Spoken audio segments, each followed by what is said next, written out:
मेरा नाम दीपक चौधरी है। मैं सोनिया खेड़ा गांव का रहने वाला हूं। मैं ऋतु नाम की लड़की से बात करता था, प्यार करता था उससे। ऋतु जो कि ज़िला बदायूं, तहसील दातागंज और थाना दातागंज, गांव डहरपुर कला की रहने वाली है। उसकी माँ का नाम संतोष गुप्ता उर्फ संजू है। पिता का नाम दिनेश गुप्ता है। उसने मेरे साथ बहुत अत्याचार किया है। पिछले 2 सालों में मुझे बहुत ज़्यादा प्रताड़ित किया, बहुत ज़्यादा परेशान किया। उसने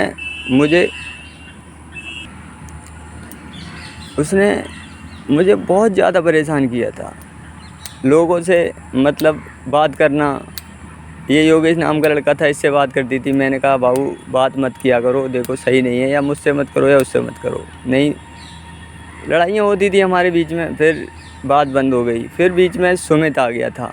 सुमित से बात हुई थी लगभग 2 महीने। सुमित गुरड़िया का रहने वाला है। उससे भी बहुत ज़्यादा मैंने समझाया बुझाया, फिर उससे भी चलो बात बंद कर दी थी उसने। बाद में हमारी शादी हो चुकी थी, हमने मंदिर में दोनों लोगों ने शादी की थी, जो कि एविडेंस मेरे पास नहीं है। मेरे पास बहुत कम एविडेंस हैं शादी के। एक वीडियो है मेरे पास जिसमें वो खुद कह रही है कि मैंने कहा अगर घर वाले नहीं माने शादी के लिए तो क्या होगा, तो कह रही कि कोई बात नहीं, 2 बहू आएंगी, एक तो मैं हूँ, एक और आ जाएगी। अब तक कुल मिला के पिछले 5-6 महीने पहले केशव नाम का एक कांस्टेबल है जो थाना दातागंज में 100 नंबर पे रहता है, डहरपुर पे ड्यूटी रहती है उसकी। वो पूरा दिन वहीं पड़ा रहता था, पूरा दिन वहीं रहना, खाना पीना सब यहीं। मतलब उससे खूब बात करता था, सब चीज़। उसे घुमाने भी ले जाता था। मुझे बाद में इस बात का पता चला, मैंने देखा ये कॉल डिटेल मांगी थी मैंने एक दिन, तो कॉल डिटेल में उसका नंबर वगैरह था। हर टाइम कॉल करता था वो, हर टाइम। उसने मतलब हमारा एक वीडियो बना लिया था। हम उसके रूम पे गए थे तो उसने हमारा एक वीडियो बना लिया था। उसको लेके वो उसे भी ब्लैकमेल करता था, मुझे भी ब्लैकमेल करता था। ऋतु और उसने मतलब मुझसे 4,75,000 रुपये अब तक ले चुके हैं वो लोग। 4,75,000 रुपये मैंने दिए हैं, मतलब मेरी माँ ने दिए हैं मुझे। कहाँ से ला के दिए, कहाँ से नहीं। कभी जेवर बनवाने हैं, कभी कपड़े लेने हैं, कभी कुछ, कि मैं तुमसे शादी जब ही करूँगी जब तुम मुझे जेवर बनवा दोगे। तो मैंने एक बार 2 लाख रुपए दिए थे। एक बार उसके पापा का जब पैर टूटा था तब शुरू में मैंने उसे 1 लाख रुपए दिया था। फिर एक बार 50,000 रुपये दिए थे। और मतलब एक बार बदायूं तारीख पे आई थी तब 25,000 रुपये दिए थे मैंने। और एक बार तो अभी रक्षाबंधन की बात है, बोल रही थी कि मैं चलूँगी तुम्हारे साथ 15 तारीख को, तुम मुझे पैसे दो, मेरे पे यकीन नहीं है। तो मैंने उसे 1 लाख रुपये दिया था। बोले ठीक है 15 तारीख को हम चलते हैं।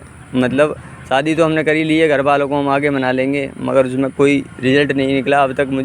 मैं 3 दिन से डहरपुर में घूम रहा हूँ, 3 दिन मतलब लगातार, कि आज चलूँगी कल चलूँगी।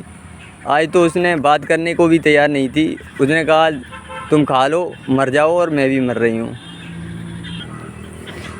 केशव नाम का जो व्यक्ति है, इसने हमें बहुत ज़्यादा परेशान किया है, बहुत मुझे परेशान करता था। कॉल करता था मेरे को। मेरे पास कुछ रिकॉर्डिंगें भी हैं उसकी, कि कभी कहता था इसे शादी कर ले इससे, कभी कुछ, मतलब बहुत ज़्यादा परेशान करता था। और मैं कहता था कि चलो मेरे साथ, में प्रेशर करता था तो कहता था कि नहीं तुझे जेल भिजवा दूंगा, एक कंप्लेंट लिखवा दूंगा, ये करवा दूंगा। तो मेरी प्रधानमंत्री मोदी जी से सरकार से एक ही निवेदन है कि एक ऐसा कानून बनाया जाए जिसमें हम लोग पिसते हैं, हम लोग बहुत ज़्यादा पिस जाते हैं, कि अगर लड़की है कोई या महिला है कोई, प्यार मोहब्बत सब में हो जाता है। वो ना तो आने को मानती है ना कुछ, बाद में मतलब साथ रहती है, लिविंग में रहती है, सब काम सही रहता है। बाद में कोई दूसरा मिला पैसे वाला तो उसके साथ चली जाती है, फिर मतलब ब्लैकमेल करती है। तो हम लोग कोर्ट जाना नहीं चाहते कि हम कोर्ट गए तो वो हमें कंप्लेंट दोबारा कर देगी, वो हमें 76 में जेल भिजवा देगी।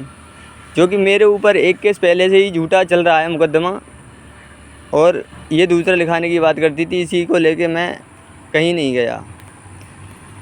बस मैं अपने आप को ख़त्म कर रहा हूँ, मैं सुसाइड कर रहा हूँ। मेरी मौत की ज़िम्मेदार केशव, ये कांस्टेबल है, ये रितु के माँ बाप हैं। मैंने रितु की माँ से भी बात करी है, रितु के पापा से भी बात करी है, हर किसी से बात की। हर कोई ये कहता है मर जाओ, ये कर लो, वो कर लो।